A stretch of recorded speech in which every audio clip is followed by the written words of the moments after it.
Good evening, visitors. Welcome to the Australian War Memorial's last post ceremony. My name is Emily Hiles, and joining us this evening and warmly welcoming the family is Lieutenant Colonel Martin Graves. This evening, we will read the story of Lance Corporal Arnold Fredrick Graves, and his story will be told by Lieutenant Colonel Martin Graves from the Australian Army, who is the great-nephew of Lance Corporal Arnold Graves.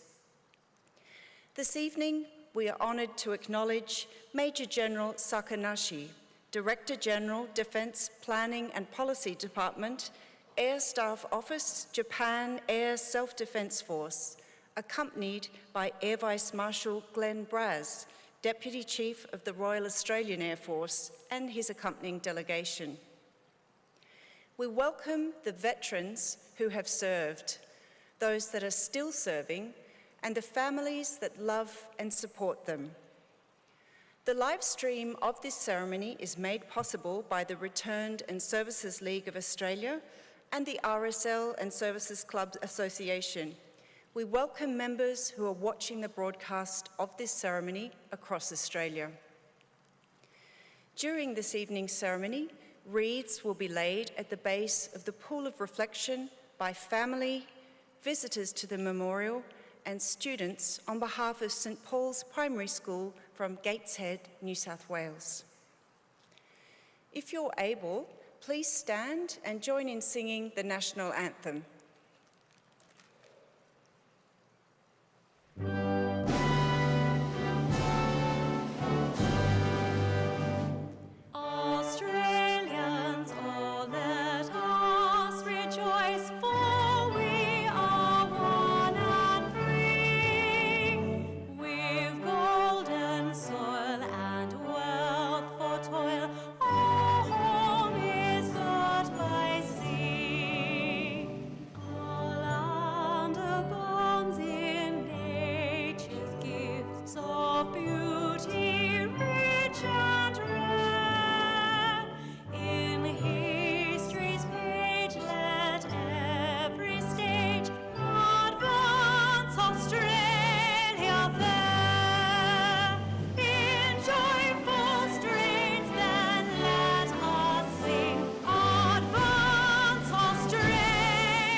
Students, please be seated.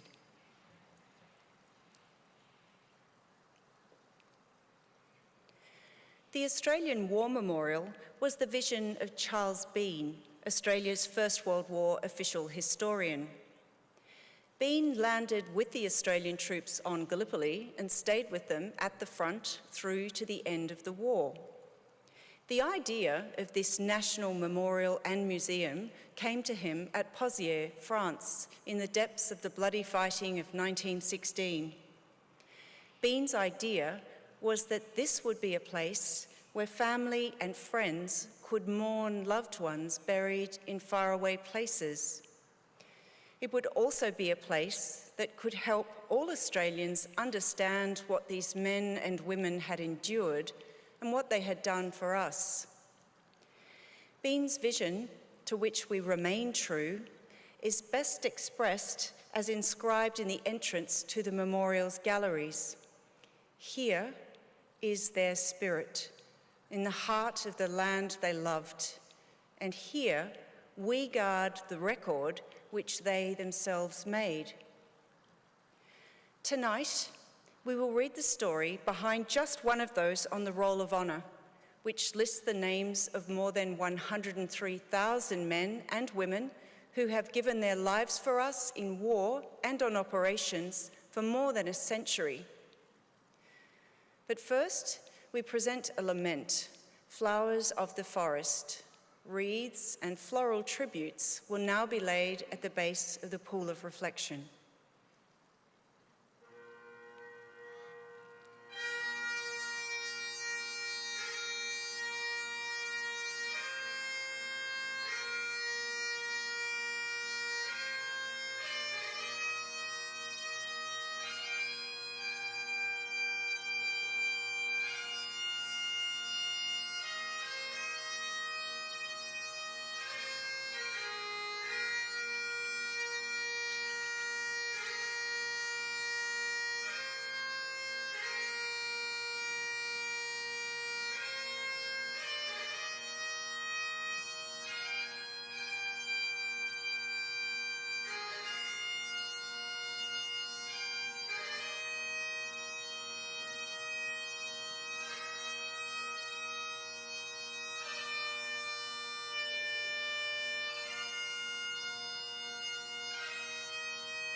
Today, we remember and pay tribute to Lance Corporal Arnold Fredrick Graves.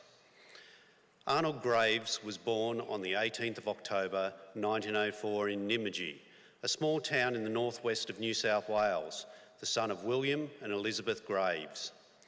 He grew up in Nymagee, where he attended the local school and went on to work as a grocer. On the 28th of February 1924, Arnold married Winifred Gillings at St Peter's Church in East Sydney. A son, John, was born to the couple later that year. Graves enlisted in the militia in December 1929, joining the 21st Australian Field Artillery Brigade. 10 years later, as the Second World War began, Graves, now 35 years old, was keen to serve. He enlisted in October 1939, a month after Britain declared war on Germany. Graves entered camp at Liverpool and was allocated the 6th Division, Australian Army Ordnance Corps, responsible for supply, administration, demolition and disposal of explosives and salvage of battle-damaged equipment. After being disciplined for being absent without leave for a day in February 1940, Graves had a period of pre-embarkation leave to spend with his family in March. Private Graves embarked from Sydney on the 4th of May 1940, bound for overseas service. His fortuitous relationship with military discipline continued, and he was disciplined for failing to appear at his place of parade 2 days after arriving in the United Kingdom. After further training, Graves embarked from the United Kingdom in November, arriving in the Middle East in late December. Early in the new year, he was admitted to hospital, suffering first from a contused eye and then from emphysema. Returning from hospital, he was transferred to the 1st Army Field Workshop, where his leadership skills were awarded by promotion to Lance Corporal in March.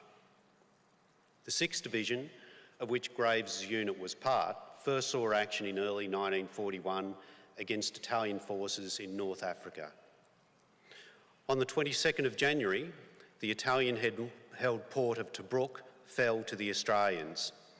Having taken 25,000 Italian prisoners, the division now worked with British units to push the Italian army back across Libya. While the 6th Division would be withdrawn from North Africa in order to defend Greece and replaced by the 9th Division, which would take part in the siege of Tobruk, Arnold Graves would not be with them. He was killed in action at Tobruk on the 19th of April 1941. Today, his remains lie in Tobruk War Cemetery under the inscription chosen by his grieving family. God is my life, ever remembered by his wife and son John. He was 36 years old. His name is listed on the Roll of Honour on my left, amongst almost 40,000 Australians who died while serving in the Second World War. A photograph of his headstone is displayed today beside the pool of reflection. This is but one of the many stories of service and sacrifice told here at the Australian War Memorial. We now remember Lance Corporal Arnold Fredrick Graves, who gave his life for us, for our freedoms, and in the hope of a better world.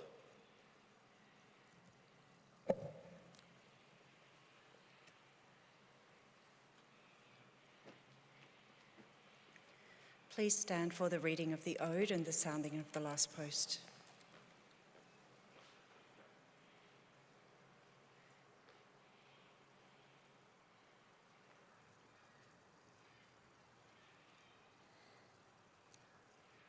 They shall grow not old as we who are left grow old.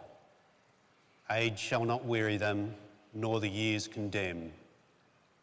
At the going down of the sun and in the morning, we will remember them. We will remember them.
lest we forget. Lest we forget.